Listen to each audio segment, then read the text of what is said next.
Entonces, el sodio que está en el grupo 1, ¿sí?, que tiene su estado de oxidación positivo, va a reaccionar con el oxígeno. ¿Cuál es la ley de formación? A ver, la ley dice que lo que nosotros tenemos que hacer es colocar el elemento más electropositivo hacia el más electronegativo. Nosotros sabemos que la electronegatividad, dijimos recién que era la tendencia a ganar electrones. ¿Qué quiere decir? Los metales tenían tendencia a perder electrones y los no metales a ganar. ¿Qué quiere decir? Que el sodio, según esa regla, va a ir primero y luego el oxígeno. Hasta ahí estamos bien. Ahora, fíjense un detalle interesante. Acá estamos diciendo que el sodio está como positivo, quiere decir que es un ion, ¿se acuerdan que lo vimos? Que se llama un cation cuando está cargado positivo. Quiere decir que es sumamente inestable. El oxígeno, que es diatómico, quiere decir que es el oxígeno que está en la naturaleza, ¿sí? No puede reaccionar así. Lo que tiene que hacer es desestabilizarse ante la presencia del sodio. Entonces, cuando nosotros vamos a formar el compuesto, no podemos poner el oxígeno con su subíndice, se denomina este número, sino que tenemos que poner un solo átomo de oxígeno, ¿sí?, para armarlos.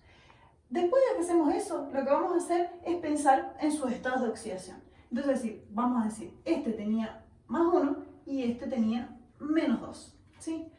¿Qué tenemos que lograr ahora? Nosotros tenemos que lograr un equilibrio de carga y un equilibrio de masa. ¿Por qué? Cuando nosotros logramos que el compuesto se forme, cuando nosotros logramos eso, es porque la sumatoria de todas las cargas es igual a 0. Ahí vamos a lograr que el compuesto sea estable, ¿sí? Si no, en estas circunstancias, por ejemplo, son muy reactivos, entonces poco estables. Entonces yo pienso, a ver, si un sodio me aporta una carga positiva y un oxígeno me aporta 2 cargas negativas, por ende necesito 2 átomos de sodio por 1 de oxígeno.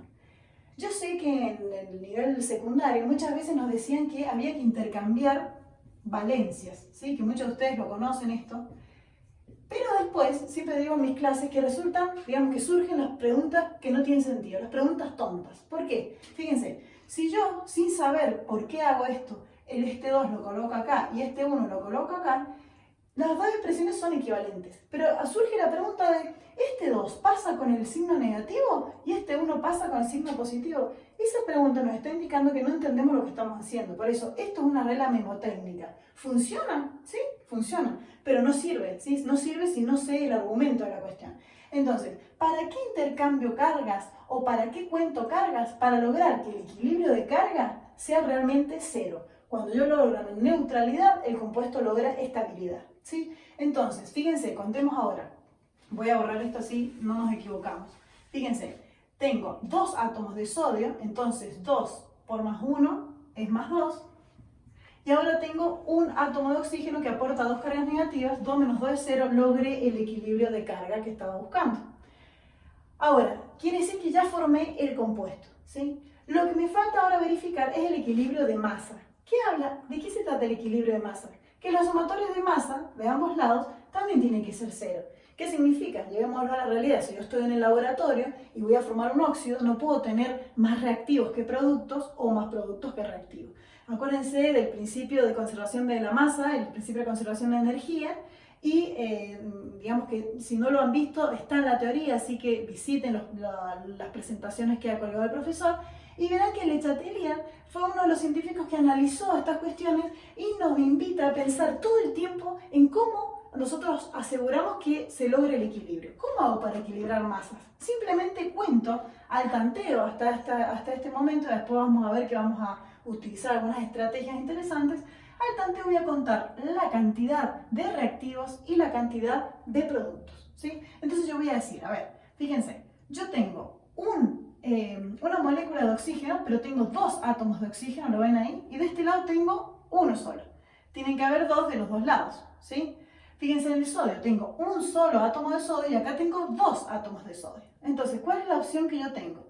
Si yo digo, pongo un 2 acá adelante, que esto se llama coeficiente estequiométrico, acuérdense que a esto le dije índice recién y esto es un coeficiente estequiométrico, este 2 gigante.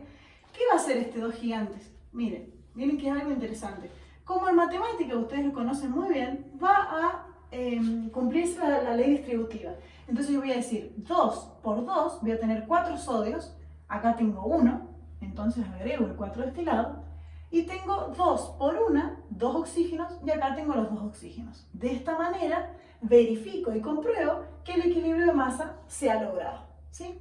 Entonces, lo único que nos quedaría hasta ahora es nombrar el compuesto.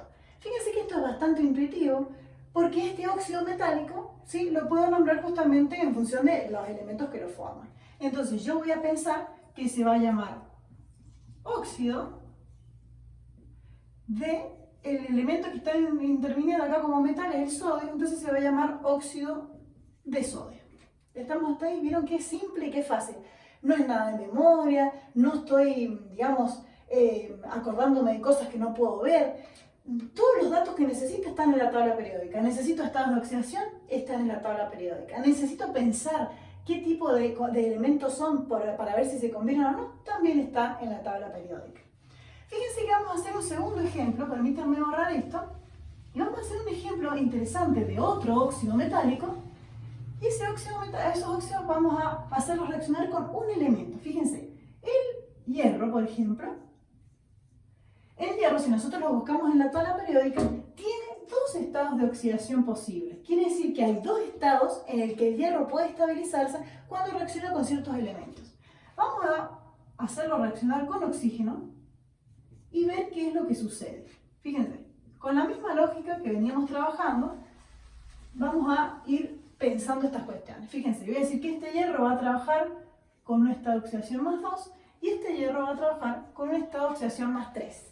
Entonces, con la misma lógica, ¿qué pienso? Digo, bueno, ¿cuál voy a colocar primero? El elemento que sea menos electronegativo o más electropositivo, que es la propiedad inversa.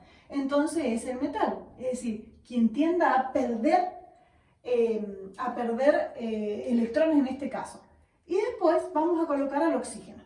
Entonces, ¿qué vamos a decir? Bueno, veamos las cargas que tiene cada uno. Dijimos que este tiene su estado de oxidación más 2, van a encontrar estas siglas como EO, como estado de oxidación, y este, que es el oxígeno, va a tener su estado de oxidación menos 2 porque dijimos que siempre actuaba con su estado de oxidación menos 2, ¿sí? Entonces ahora pienso, voy a ver y corroborar si logro el equilibrio de carga y el equilibrio de masa, ¿sí? Vamos a ver si realmente corroboramos y respetamos las leyes de Le Chatelier. Entonces decimos, a ver, vamos a decir, tenemos 2 cargas positivas y 2 cargas negativas. Si tengo más 2 y menos 2, esto es 0. ¿Qué significa? Con un átomo de cada elemento se neutralizó el compuesto. El equilibrio de carga fue 0 y lo logramos, ¿sí? Es decir, la sumatoria de las cargas es igual a 0. Por eso hablamos de un equilibrio. Ahora nosotros podemos corroborar el equilibrio de masa. Entonces decimos, bueno, acá hay 2 oxígenos, acá hay un oxígeno, tenemos un hierro y tenemos un hierro, que dice que el hierro sí está cumpliendo, pero el oxígeno no. No podemos colocar entre medio acá ese coeficiente estequiométrico porque dividiríamos el compuesto que está formado. Para balancear la masa, los coeficientes estequiométricos dijimos que iban adelante. Entonces decimos 2. 2 por 1 que tenemos, acá no se coloca el 1, pero imaginariamente está, ¿no? Porque tenemos uno solo. Entonces 2 por 1 tenemos 2 oxígenos, se cumple, y tenemos 2 hierros. Acá tenemos un hierro, agregamos acá el 2 y el hierro también está equilibrado. ¿Logramos el equilibrio de masa? Sí, la sumatoria de las masas de ambos lados, productos y reactivos, se cumple porque la sumatoria es 0. 2 hierros, 2 oxígenos, 2 oxígenos, ¿sí? Una cosa que al quedar interesante es que las reacciones químicas se escriben simbólicamente como las ecuaciones matemáticas. Fíjense que los términos están separados, ¿sí?, por signos de suma y resta, en este caso suma obviamente. La flecha correspondería a un igual, pero nosotros estamos en química, así que hay que colocar la flecha, pero las propiedades, ¿sí?, y las leyes matemáticas se cumplen también en las ecuaciones químicas. Bien, vamos ahora al caso del hierro con su estado de oxidación más 3. Colocamos el hierro primero porque es el más electropositivo, luego colocamos el oxígeno y vamos a decir, bueno, este tiene su estado de oxidación más 3, este tiene su estado de oxidación menos 2. ¿Cómo hacemos ahora? Pensamos en el equilibrio de carga y en el equilibrio de masa. Perfecto. Ahora nosotros decimos, tengo 3 cargas que me aporta el hierro y tengo 2 cargas negativas que me aporta el oxígeno. ¿Cómo hago? Fíjense que la regla mnemotécnica de intercambiar cargas acá sería bastante estratégica. ¿Por qué? Porque yo digo, bueno, coloco el 2 acá y coloco el 3 acá y funciona. Pero a mí lo que me interesa es que lo entiendan. Fíjense, antes de cruzar, vamos a dibujar alguna cuestión. Fíjense, esto me está diciendo que un hierro me aporta 3 cargas positivas. Esto me está diciendo que un oxígeno me aporta 2 cargas negativas. Por ende, estas se neutralizan con estas. Esta positiva queda solita, agrego otro oxígeno que aporta otras 2 cargas negativas. Este positivo neutraliza este negativo. Y ahora esta, bueno, agrego otro hierro. Tiene 3 cargas positivas más. Esta neutraliza esta otra. Y por último agrego un oxígeno más con sus 2 cargas y queda todo neutralizado. Obviamente que hacer esto todas las veces es bastante tedioso. Pero ¿cuál es la conclusión? Que 2 átomos de hierro quedan neutralizados por 3 átomos de oxígeno. Por eso funciona esta metodología memotécnica de intercambiar los estados de oxidación. Pero entonces no entra la pregunta de si pasa con signo o no pasa con signo, porque lo que estoy hablando es de cantidad de átomos, ¿sí? Bien, borramos esto y ahora hemos corroborado que sí se cumple el equilibrio de carga. Vamos a ver qué pasa con el equilibrio de masa. Fíjense ahora que tenemos algo interesante. Cuando nosotros hablamos del principio de conservación de masa, las proporciones siempre son pequeñas y exactas en general, ¿sí? Entonces, lo que nosotros tenemos que hacer es pensar que siempre vamos a trabajar con las proporciones 2, 2, 2, 3, 2, 4, 2, 5, más de eso no. Entonces, miren lo que les propongo hacer. Contemos para el equilibrio de masa, contemos de ambos lados la cantidad de átomos de reactivos y la cantidad de átomos de productos.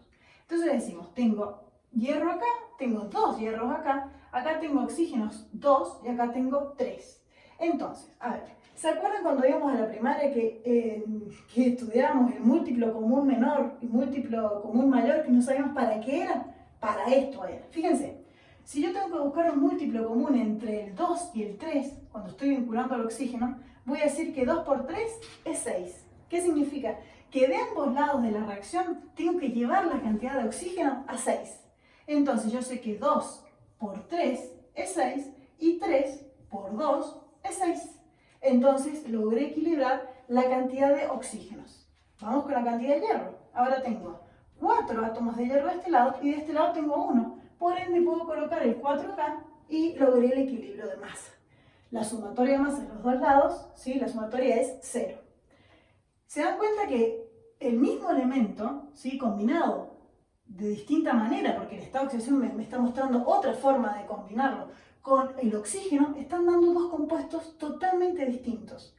Y entonces la pregunta es, ¿cómo los nombro? Si yo dijera que este compuesto se llama óxido de hierro, entonces ustedes me podrían preguntar, a ver, pero ¿cuál es? ¿Es este óxido de hierro o este óxido de hierro? Y para eso, ahora que lo necesitamos, vamos a estudiar 3 tipos de nomenclatura. Fíjense, nosotros tenemos